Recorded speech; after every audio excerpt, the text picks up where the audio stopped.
Hi నమస్తే, welcome to VSK news TV.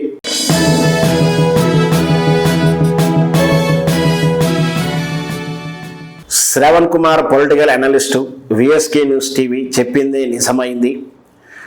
కులగణనతో అయ్యేది లేదు, పోయేది లేదు. ఇది ఒక డ్రామా. రేవంత్ రెడ్డి చేస్తున్నటువంటి మోసాలలో ఇదొక అధ్యాయము. ఇది స్థానిక ఎన్నికల దృష్ట్యాన ఆడుతున్నటువంటి ఒక పొలిటికల్ గేము. సిద్ధశుద్ధి లేనటువంటి రేవంత్ రెడ్డి చేతుల్లో కులగణన, తద్వారా బీసీలకు న్యాయం జరగడం అనేది కళ. అదొక జరగని సంఘటనగానే మొదటి నుంచి చెప్తా ఉంది విఎస్కే న్యూస్ టీవీ. పలు సందర్భాల్లో విశ్లేషణ కూడా శ్రవణ్ కుమార్ వీర్లపాటి అని నేను చాలా విశ్లేషణలో కూడా, చాలా డిబేట్లను, చాలా ఛానల్లో కూడా అదే విషయాన్ని ఘంటాపదంగా చెప్పాను. ఈ కులగణన అనేది చిత్తశుద్ధితో ప్రారంభించలేదు. ఇది నెంబర్ 1 పాయింట్.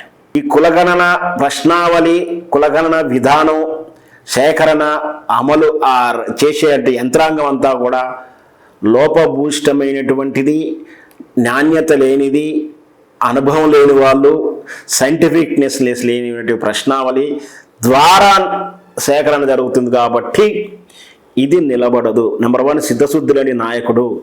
నెంబర్ 2 మెచ్యూరిటీ లేనటువంటి, సైంటిఫికేషన్ లేనటువంటి కులగణన సేకరణ వివరాలు. 3 రాజకీయ సొంత ప్రయోజనాలకే తప్పించి సమాజ హితం కానీ, కులాలకు కానీ ప్రయోజనం చేకూర్చడానికి వీళ్ళు నాయకులు ఎవరు కూడా చేయట్లేరు. కాబట్టి ఈ కులగణనది సొంత ప్రయోజనాలకు వాడుకుంటారని చెప్పి మొదటి నుంచి చెప్పినాం. అలాగే జరిగింది. ఇప్పుడు ఈ కులగణన ఏదైతే కులగణన సేకరిస్తున్నట్టు వివరాలు రిపోర్ట్ ఇచ్చిన తర్వాత బుట్ట దాఖలు అవుతుంది. అసలు రిపోర్ట్ ఎవరు ఇచ్చినా కూడా బుట్ట దాఖలు అవుతుంది అన్నాను. అలాగే ఇది అదే జరిగింది.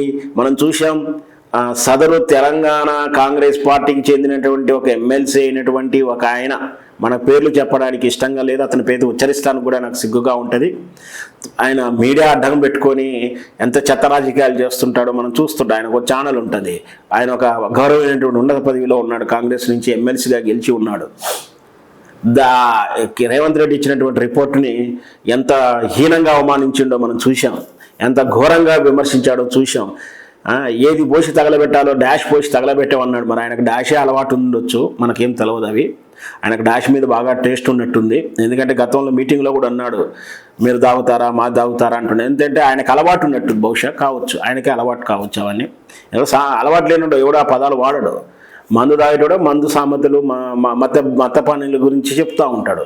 సో ఆయనకు అదే అలవాటు ఉన్నట్టుంది. మరి అలాంటిది ఏమో చెప్తున్నాడో మనకు తెలియదు. అయితే సో విషయం ఏంటంటే ఆయన విమర్శించాడు, అందరూ విమర్శించారు. ఇప్పుడు తాజా వార్త ఏమిటంటే మళ్ళీ కులగణన రీసర్వే చేయాలి అంటూ నిన్న క్యాబినెట్ మీటింగు లేదా ఉన్నత స్థాయి మీటింగ్ ఏదో జరిగింది. దాంట్లో నిర్ణయం తీసుకున్నారట.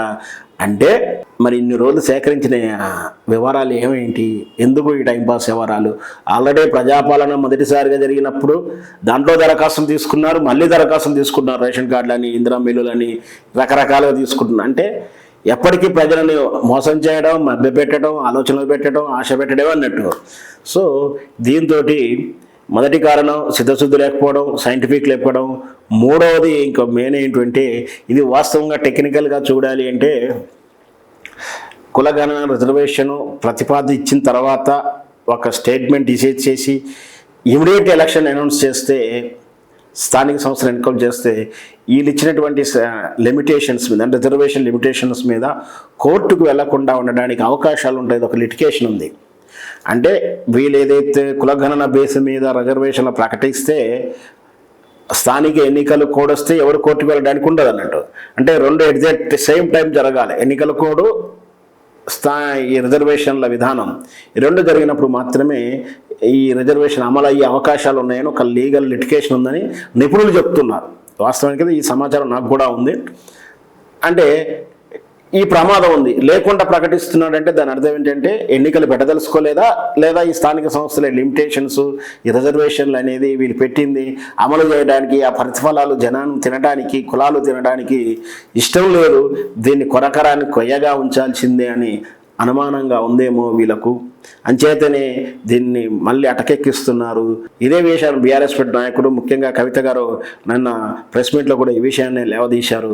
మొత్తం మీద పీసీ కులగణన, ఎస్టీ విభజన అనేది ఒక పెద్ద పొలిటికల్ డ్రామాగా వర్ణించవచ్చు మనం.